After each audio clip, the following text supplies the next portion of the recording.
Welcome to the Social Media Maven series. I'm Mike Bako of DS Simon Productions, coming to you from the PR News Social Media Summit. And I don't think this gentleman needs much of an introduction, but it's Brian Solis. Thanks for being with us today. Thank you. So you mentioned in your keynote speech today at the Social Media Summit about the first thing that people should do when they get back to the office. How does someone take an audit of their social media profile? Should someone sit down with someone higher up? Should a team be doing it? What should the first steps that someone should be doing when it comes to analyzing their social media platforms? Well, there's three things. One is to reacquaint themselves with the business objectives of the organization. Just nothing related to social media, just good old-fashioned business strategy.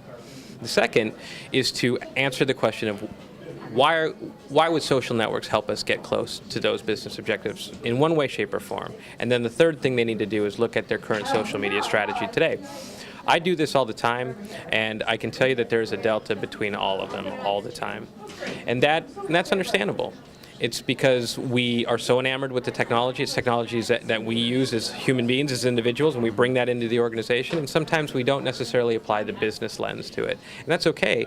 But as we humanize the business, as we make it more transparent and authentic, these tools actually start to make it personal.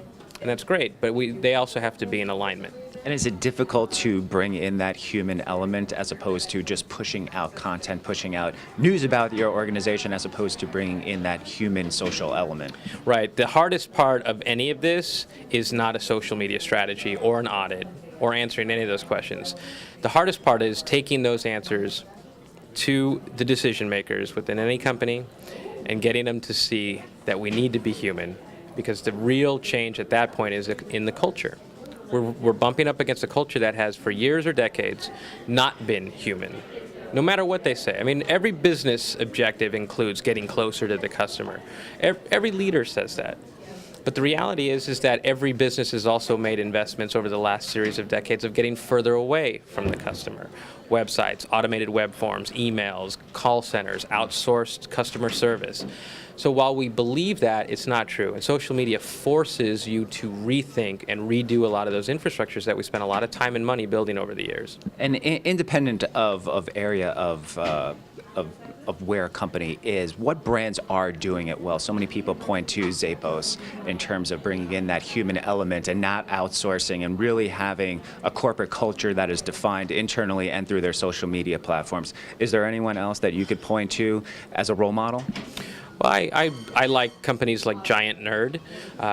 It is a company that has to compete against REI, but they have the same type of culture within the organization that's celebrated with the empowerment of employees and the empowerment of customers, building a community where social media and technology just become enablers of that bigger vision and mission. Companies like Virgin America that, before they even launched the airline, they answered questions like, well, what kind of airline do we want to have? What do customers want? What do they don't want? And they innovated everything from products and experiences, and technology becomes an extension of those discussions. I mean, even with Zappos, the one thing that never gets shared is that how they came about with a culture of happiness and a culture of service. And Tony Hsieh has been very frank and said that those were business strategies, because a company that focuses on a higher purpose always outperforms a company that focuses on the bottom line.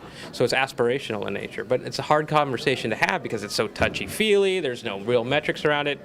But in my new book, The End of Business as Usual, I talk about it as the Undercover Boss phenomenon. You know, if you ever watch that television show Undercover Boss, it always has the same ending, and that is where the leader has empathy. They walked a day in the life of their employees, their customers, and they realized, like, wow, what an inhumane business we have. It's just not at all customer-centric. And the first thing they want to do is give back. They have this inspiration of trying to build a better workforce and build a better company.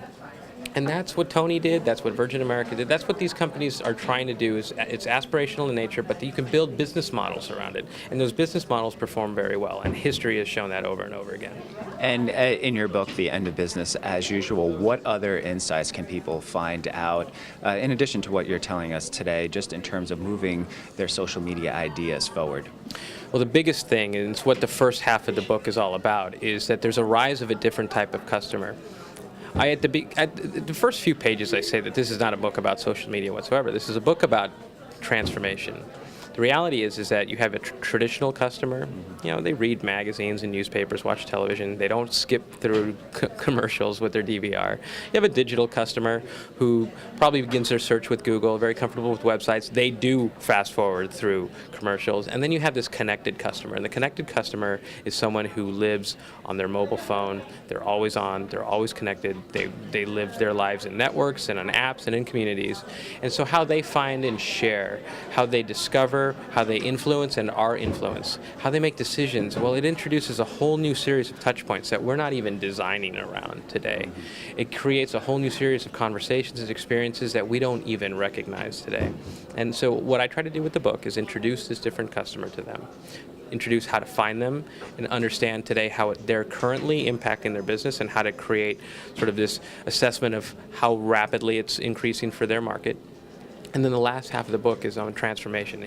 It's a very prescriptive series of steps on how to change your business from the inside out in ways that are actually going to work. It takes time, it's not an overnight thing, but it's called The End of Business as Usual. It's not an easy read, but it is a manifesto for bringing about a new type of business model. And is that something to stress, that it isn't an overnight solution? It's not a quick fix solution. Right. It's not a quick fix solution, yet I read book after book, blog post after blog post about how it's just down to 10 easy steps. You know, the top 10 ways to transform your business through social media, and that's never ever going to work. This is hard work, right? And one of the common complaints I hear about my book is that it's too deep, it's too long. You know, I didn't try to write a bestseller. I just tried to write a book that was going to help businesses figure it out, and that's what that book does. So if you get a couple questions answered. One is, do you want to be a social media champion, or do you want to be a change agent? Because you could be a social media champion, and that's great because companies need a social media strategy, but also companies need to change, and that's got to be up to someone. So I'm hoping it's up to the people watching this now. And the people that will read your book in the future. For the Social Media Maven series from the PR News Social Media Summit, I'm Mike Bako from DS Simon Productions along with Brian Solis. Thanks for joining us.